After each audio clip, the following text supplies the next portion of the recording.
امیر المؤمنین خلیفہ چہارم حضرت سیدنا علی کرم اللہ تعالی وجہ الکریم کو جامع شہادت حاصل ہوا۔ اس حوالے سے مختصر سی گفتگو، اللہ جل وعلا فرماتا ہے انما یرید اللہ لیذھب عنکم الرجس اہل البیت ویطہرکم تطہیرا۔ بلا شبہ اللہ پاک ارادہ فرماتا ہے کہ اے نبی کے گھر والو، تم سے الرجس گناہوں کی آلودگی دور فرمائے، ویطہرکم تطہیرا اور تمہیں کمال ستھرائی عطا فرمائے۔ یہ آیہ کریمہ ازواج مطہرات امہات المؤمنین ان کے بارے میں نازل ہوئی۔ تو نبی اکرم فخر دو عالم صلی اللہ تعالی وسلم نے ایک موقع پر سیدہ طیبہ طاہرہ حضرت علی شیر خدا اور حسنین کریمین رضی اللہ تعالی عنہما ان کو اپنے پاس بٹھا کر چادر میں ڈھانپ لیا، تو اس وقت کہا اللہم ہؤلاء اہل بیتی، اے اللہ یہ بھی میرے گھر والے ہیں۔ تو اللہ پاک نے دوبارہ آیت کریمہ نازل فرمائی کہ اللہ نے ان سے بھی ارادہ فرما لیا۔ تو اہل بیت اطہار میں شیر خدا بھی شامل ہیں۔ یاد رکھیں کہ اہل بیت جو ہیں یہ تین طرح کے ہیں۔ جن کے اندر مسئلہ ہے انہیں تو ازواج مطہرات سے تکلیف ہے، اور ہم تو مومن ہیں الحمدللہ، اور ہم مسلمان ہیں، تو مسلمان کو کسی سے تکلیف نہیں ہے، اور مومن کو کسی سے، مومن کو ہو تو وہ پرانی ہے، وہ تو رہنی ہے ان کو، وہ تو ہماری مائیں ہیں، اللہ نے ان کو ہماری مائیں بنایا ہے اور ان کو عظمت دی ہے مالک نے، تو وہ بھی ہمارے سر کے تاج ہیں۔ اور یہ نفوس قدسیہ نبی اکرم صلی اللہ علیہ وسلم کے علاوہ چاروں ہستیاں یہ بھی ہمارے سر کے تاج ہیں، جس کی نسبت بھی حضور سے ہے، اور جو بھی حضور کا پیارا ہے وہ ہماری آنکھ کا تارا ہے۔ اب دیکھیں اہل بیت تین طرح کی ہیں۔ ایک ہیں نسبی، یہ ایک سکنا ہے یعنی گھر والی، رہائشی گھر والی، اور ایک نسبی ہیں اور ایک اعزازی ہیں۔ یہ تین طرح کی ہیں۔ نسبی میں آپ کی اولاد آ گئی سید عالم صلی اللہ تعالی علیہ وآلہ وسلم، جس میں حضور کی ساری صاحبزادیاں ہیں، حضور کے بیٹے بھی ہیں، اور دوسری طرف تو تکلیف ہے انہیں سیدہ رقیہ سے بھی تکلیف ہے، اور سیدہ زینب سے بھی تکلیف ہے، تو یہ تکلیف انہیں قبر تک رہنی ہے، پھر آگے عذاب ہے، وہ چلے گا۔ حضور کی تین بیٹی کو انکار کرتے ہیں، اندازہ لگائیں کتنا بڑا ظلم ہے کہ آپ کی تین بیٹیوں کا انکار کیا جاتا ہے۔ اور دوسری طرف سکنا ہے، رہائش گھر والی، تو یہ بھی اہل بیت ہیں۔ اور گھر والی میں کون ہوتی ہیں؟ بیویاں، یہ بیت سکنا ہے۔ اور تیسرے اعزازی، یعنی اتنی خدمت کی، حضور اتنے راضی ہوئے کہ حضور نے اپنے گھر والوں میں ہی شامل فرما لیا۔ حضرت سلمان کے بارے میں حضور نے فرمایا سلمان ہماری اہل بیت سے ہے، حضور جس کو چاہیں اہل بیت میں شامل فرما لیں، اللہ نے اپنے محبوب کو اتھارٹی دے رکھی ہے، انہیں بھی شامل فرما لیا۔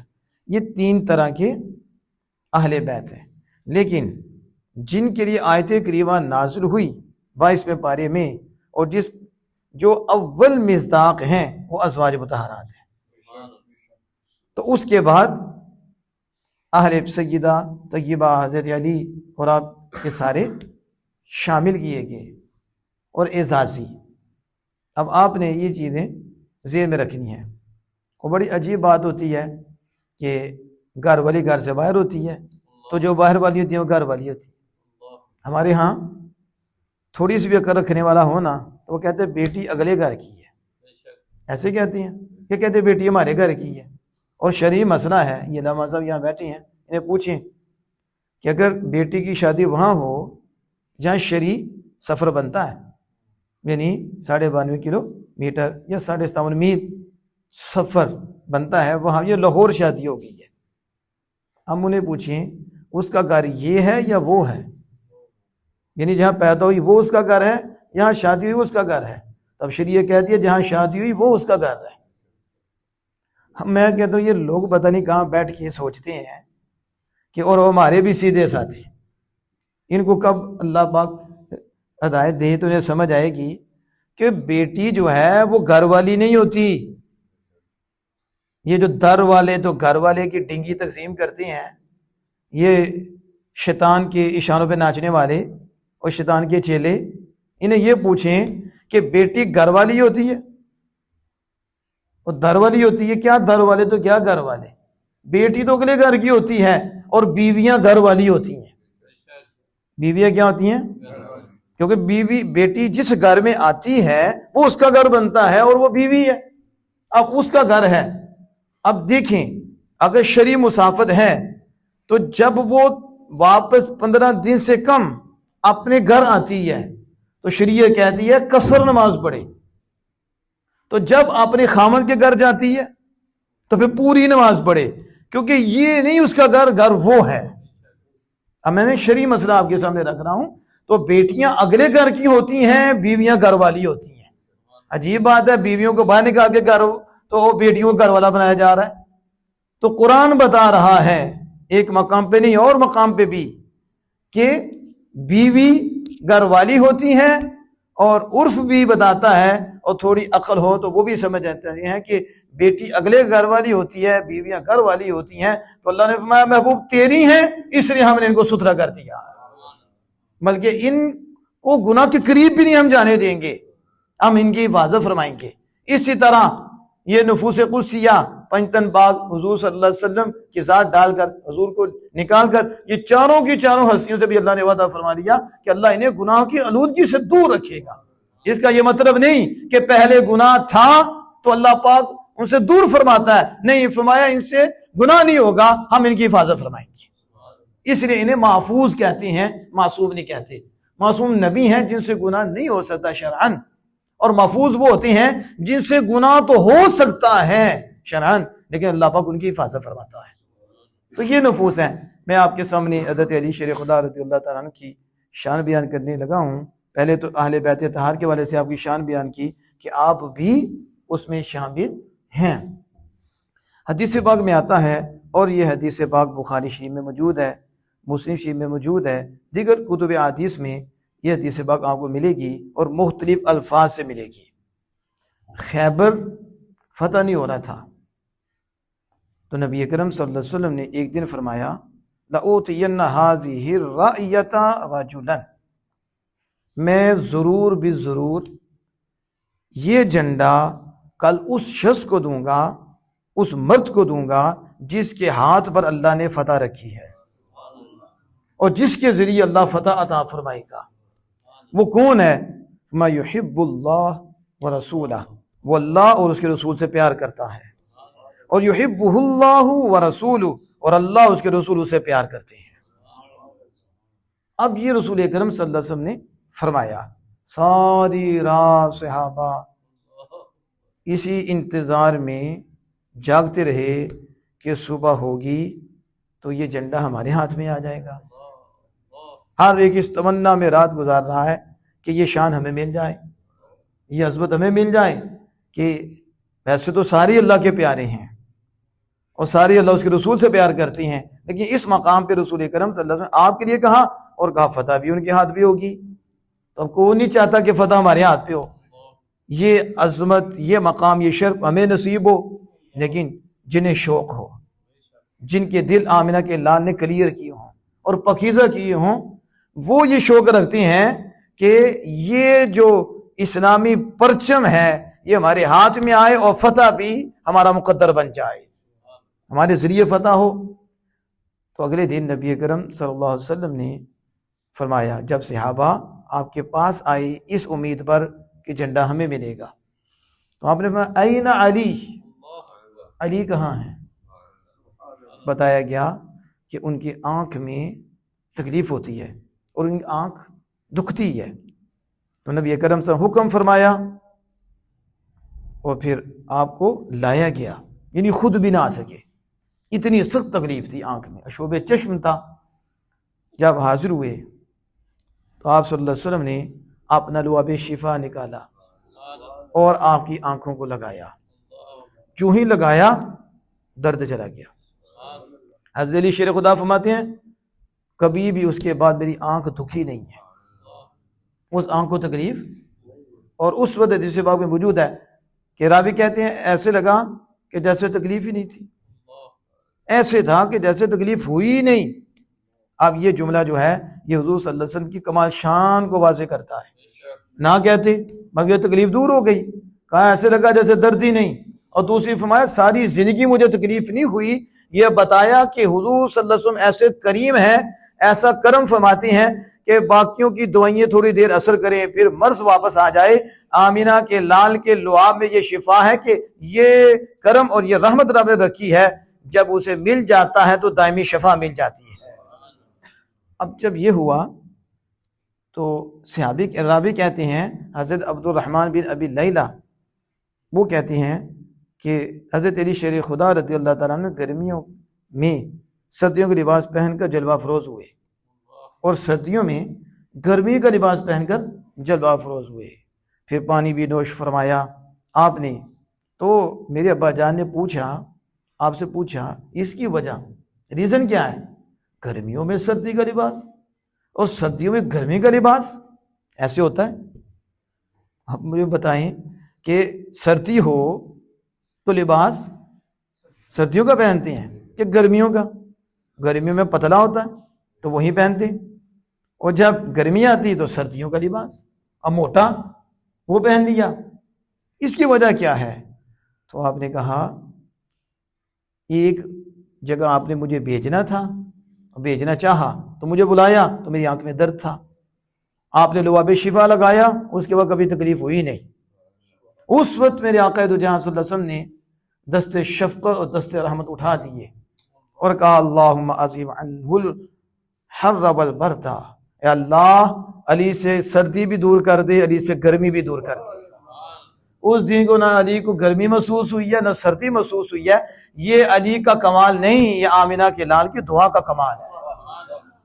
حضور جو چاہے ہوتا نہیں ہے، ہم کہتے ہیں وہ حدیث تو پڑھو نا، کیوں لوگوں کو پریشان کرتے ہو؟ ابھی یہ حضرت علی شیر خدا رضی اللہ تعالیٰ عنہ نے بات کی کہ مجھے کبھی تکلیف نہیں ہوئی، تو نبی اکرم صلی اللہ تعالی وسلم نے جھنڈا آپ کے ہاتھ میں دیا اور آپ نے کہا میں اس وقت تک لڑوں کہ یہ یہودی مسلمان ہو جائیں جیسے ہم مسلمان ہیں۔ تو آپ نے فرمایا علی ٹھہرو، آہستہ چلو، یہاں تک میدان میں اترو اور اتر کر انہیں اسلام کی دعوت دو، اسلام کی دعوت دو۔ تمہاری اسلام کی دعوت پر ایک کو بھی ہدایت مل گئی تو یہ تمہارے لیے سرخ اونٹوں سے بہتر ہے، سرخ اونٹوں سے۔ بس اب حدیث پاک پہ تھوڑی سی وضاحت کرنا چاہتا ہوں۔ یہ حدیث پاک کس میں ہے؟ بخاری شریف، بولیں کس میں ہے؟ اور کس میں ہے؟ مسلم۔ میں دو کتابوں کا نام لے رہا ہوں، یہ بڑا زور دیتے ہیں نا، اصح الکتب بعد القرآن، قرآن کے بعد سب سے صحیح کتاب کیا ہے؟ بخاری شریف۔ میں پوچھتا ہوں یہ کس نے بتایا قرآن کے بعد یہ سب سے صحیح کتاب ہے؟ کیا حضور صلی اللہ علیہ وسلم نے فرمایا؟ کیا صحابہ نے فرمایا؟ امام اعظم آپ نے فرمایا؟ امام مالک انہوں نے فرمایا؟ اس وقت اس کا وجود ہی نہیں تھا۔ امام بخاری پیدا نہیں ہوئے، بخاری کہاں سے آئے گی؟ اس وقت امام بخاری کا بھی وجود نہیں تھا۔ امام شافعی، امام احمد بن حنبل رضی اللہ تعالی عنہم، ان کے زمانے میں تو بخاری کا وجود بھی نہیں تھا۔ بخاری آپ پیدا نہیں ہوئے تو بخاری کب لکھی جانی تھی؟ تو یہ بدعت نہیں ہے؟ بولو تو صحیح نا۔ روزہ تو میرا بھی ہے کہ آپ اکیلے کے روزہ ہے، آپ بولا کرو کہ صرف ہم نہیں بولنا سیکھا ہے۔ بتاؤ یہ بدعت ہے کہ نہیں؟ یہ بخاری کی جلد، بخاری میں حدیث پاک لکھی جانا، امام بخاری کا پہلے وضو کرنا، غسل کرنا، پھر بخاری میں حدیث پاک لکھنا، اور پھر مرفوع، پھر یہ مختوم مرفوع اور پھر مقطوع، موقوف اور مرفوع، یہ مشہور، متواتر، لفظی، معنوی، یہ عزیز، غریب، یہ جتنی بھی قسمیں ہیں یہ کہاں سے آ گئی ہیں؟ یہ سوال کرتے ہیں، پوچھو تم بھی کون سی قسم سے ہو کہ کہتے ہو بدعت حرام ہے، بدعت گمراہی ہے؟ تو میں ویسے تو زور لگاتے صبح شام بخاری بخاری، ہم کہتے ہیں بنا عشق جو پڑھتا ہے بخاری، آتا ہے بخار اس کو نہیں آتی بخاری، یہ بخاری بعد میں ہے، یہ بدعت ہے، یہ صحیح کہنا، اسے حسن کہنا، صحیح لذات ہی صحیح لغیرہ ہی، حسن لذات ہی حسن لغیرہ ہی، یہ کیا ہے؟ یہ جتنی بھی ٹرمز، جتنی بھی اصطلاحات ہیں، یہ شرائط حدیث پاک کو پرکھنے کے لیے، اور حدیث پاک پہ جتنا کام ہوا، جتنے علوم ہیں، یہ سارے کے سارے بدعت ہیں، سارے کے سارے کیا ہیں؟ تم کرو تو دین بنتا ہے، ہم کرو تو گناہ بنتا ہے۔ یہ کون سا دین ہے؟ تمہارے لیے وہ شریعت بن جاتی ہے، تمہارے لیے دین بن جاتا ہے، اور ہم کرے تو کہیں یہ بدعت ہی ہیں۔ عجیب بات ہے، سنی بھی بدعت ہی ہیں، اور تم کون ہو؟ اصح الکتبی، کہتے ہیں سب سے صحیح کتاب۔ میں نے کہا قرآن سے دکھاؤ، رسول اللہ صلی اللہ علیہ وسلم نے فرمایا، وہ تو ایک پرچہ پکڑ لیتے ہیں، حضور صلی اللہ علیہ وسلم نے میلاد منایا، صحابہ نے منایا، ابو بکر نے منایا، عمر نے منایا۔ میں نے کہا حضور نے بھی منایا اور سنیوں نے اپنایا اور سمجھایا، لیکن اصل بات یہ ہے کہ تم لکیر کے فقیر ہو، وہی کام تم کرتے ہو اور کہتے ہو بدعت، اور فتویٰ تمہارے اوپر لگتا ہے۔ میں آپ کو بات بتاؤں، جب میں مدینہ شریف گیا اس دفعہ، تو آپ سب کے ساتھ یہ ہمارا ایک قافلہ تھا، لیکن 2012 کی بات ہے، جب میں وہاں گیا تو وہ اردو میں بھی تقریر کرتی، اردو میں بھی تقریر ہوتی ہے، تو وہ کہہ رہا تھا کہ اس کرم کا کروں شکر کیسے ادا، جو کرم مجھ پہ میرے نبی کر دی۔ حقیقت میں کرم تو اللہ کا ہے، اللہ نے حضور کو ذریعہ بنایا۔ تو ادھر بیٹھا ہوا تھا، مجھے شرک کہہ رہا تھا، اور پھر بدعت، کیا کہتے ہیں جو کام رسول اللہ صلی اللہ علیہ وسلم نے کیا وہ کیا ہے؟ بدعت ہے۔ صحابہ نے نہیں کیا وہ کیا ہے؟ تو دیکھو مت جب ماری جاتی ہے نا بندے کی، تو کیسی ماری جاتی ہے؟ ادھر کرسی رکھ کے نا تو روزانہ درس دیتا ہے، وہ تو پوچھے یہ تیرے باپ نے کیا؟ یہ کدھر سے لے آیا تو؟ رسول اکرم صلی اللہ علیہ وسلم تو ایسا کیا ہی نہیں کہ ادھر کرسی رکھی ہو اور روزانہ ہی وہاں درس ہو، یا صحابی نے ایسا کیا ہے کہ روزانہ ہی وہاں درس ہے۔ تو خود کل بدعت ضلالہ، بس جو صبح اور شام کل بدعت ضلالہ، ہر بدعت گمراہی ہے، ہر بدعت گمراہی ہے۔ تو میں نے کہا پھر گمراہ تو تم خود تو کہہ رہے ہو گمراہی ہے، اور خود ہی گمراہی کر رہے ہو، کیا مطلب جو رسول اللہ نے نہیں کیا، صحابہ نے نہیں کیا، وہ بدعت ہے؟ تو ہم نے کہا یہ جو کرسی ڈھا کے روزانہ لگی ہوتی ہے یہ کیا ہے؟ یہ بھی بدعت ہے۔ لیکن جب رب ایمان لیتا ہے، اب وہ سمجھ آنے نہیں دیتا، جب عقل لیتا ہے، ایمان لیتا ہے تو عقل بھی لے جاتا ہے۔ تو یہی بات میں بتا رہا ہوں، یہ بخاری کا ریفرنس جو ہے یہ بدعت ہے، لیکن اچھی بدعت ہے۔ کیا ہے؟ اچھی بدعت ہے، یہ حدیث پاک کے تحفظ کے لیے کام کیا گیا ہے، اور اس میں علماء اکرام اکٹھے ہوئے ہیں۔ تو جب علماء اکرام اکٹھے ہو جاتے ہیں، سمجھ لو کہ یہاں جو وہ فیصلہ کر رہے ہیں خدا کا بھی وہی فیصلہ ہے۔ تو یہ میں بتا رہا تھا کہ بخاری اور مسلم میں یہ حدیث پاک موجود ہے۔ آپ صلی اللہ علیہ وسلم نے کیا فرمایا؟ فرمایا کہ یہ جھنڈا کل اسے دوں گا، اور ضرور بھی ضرور دوں گا جس کے ہاتھ بھی اللہ نے فتح رکھی ہے۔ اب مجھے بتاؤ، آپ کو پتا کل کیا ہوگا؟ پتہ ہے آپ کو آپ کے ساتھ کیا ہوگا؟ کل بڑی دور کی بات ہے، تھوڑی ابھی لمحے کے بعد نہیں پتا چلتا کہ اگلے لمحے میں کیا ہونے والا ہے۔ ہمارا تو یہ حال ہے نا، لیکن رسول اکرم صلی اللہ علیہ وسلم کل کی خبر دے رہے ہیں، اور آپ کو پتا ہے اس شخص کا بھی جس کے ہاتھ میں اللہ فتح دے گا۔ میں کہتا ہوں اور علم غیب کیا ہے؟ کس اور علم غیب کسے کہتے ہیں؟ حضور نے تو فتح کی بھی خوشخبری سنائی کہ فتح بھی ہوگی۔ فتح کس کو کیا پتا کیا ہوگا؟ میں نے کہا اپنی بات کرو، انہیں تو یہ بھی پتا ہے کل کیا ہوگا اور پھر کس کے ہاتھ پہ ہوگا۔ میں فتح بھی ہوگی، اور جس شخص کے ہاتھ پہ ہوگی وہ ہے جس سے اللہ اس کے رسول پیار کرتے ہیں، اور وہ اللہ اس کے رسول سے پیار کرتا ہے۔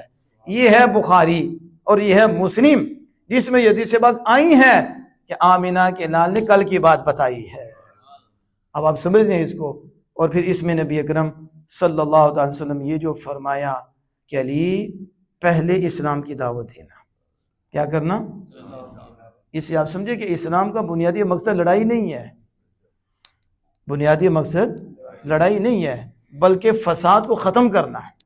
فساد کو تو آپ نے فرمایا پہلے اسلام کی دعوت دینی ہے. مقصد تو اسلام کی تبلیغ ہے، اسلام کو پہنچانا ہے اور امن و امان کو قائم کرنا ہے اور صلح کو قائم کرنا. اور اسلام صلح کا خواہاں ہے، صلح چاہتا ہے، اسلام امن چاہتا ہے اور امان چاہتا ہے. لیکن جب ضرورت پیش آتی ہے اور جب دفاع کے لیے ضرورت پیش آتی ہے، پھر اسلام اس چیز کا بھرپور آرڈر کرتا ہے اور حکم کرتا ہے کہ ڈٹ کر مقابلہ کرو اور کافروں کی گردنیں مارو. لیکن پہلے نہیں کہتا. دیکھو پہلے فرمایا دعوت دیں، اس دعوت پر ایک بھی اسلام قبول کر لے تو علی یہ تیرے لیے سرخ اونٹوں سے بہتر ہے. تو عرب میں کالے اونٹوں سے بڑھ کر سرخ اونٹوں کی قیمت تھی اور سرخ اونٹ بہت قیمتی تھے. مطلب یہ ہے کہ علی ساری دنیا کے مال و متاع سے بہتر یہ ہے کہ تو دعوت دے اور تیری دعوت پہ ایک بھی اسلام لے آئے. پتہ چلا کسی کو اسلام میں داخل کرنا بہت بڑی نیکی ہے اور بہت بڑا اس کا اجر ہے کہ پہلے دعوت دین دو. اگر دعوت دین پر وہ لبیک نہیں کہتے، فساد پھیلاتے ہیں اور پھر ناگزیر نہ چاہتے ہوئے بھی لڑائی کرنی پڑتی ہے، پھر اسلام کہتا ہے پھر ڈٹ کر مقابلہ کرو. اللہ جل وعلا سے دعا ہے کہ ہم سب کو عمل کی توفیق عطا فرمائے.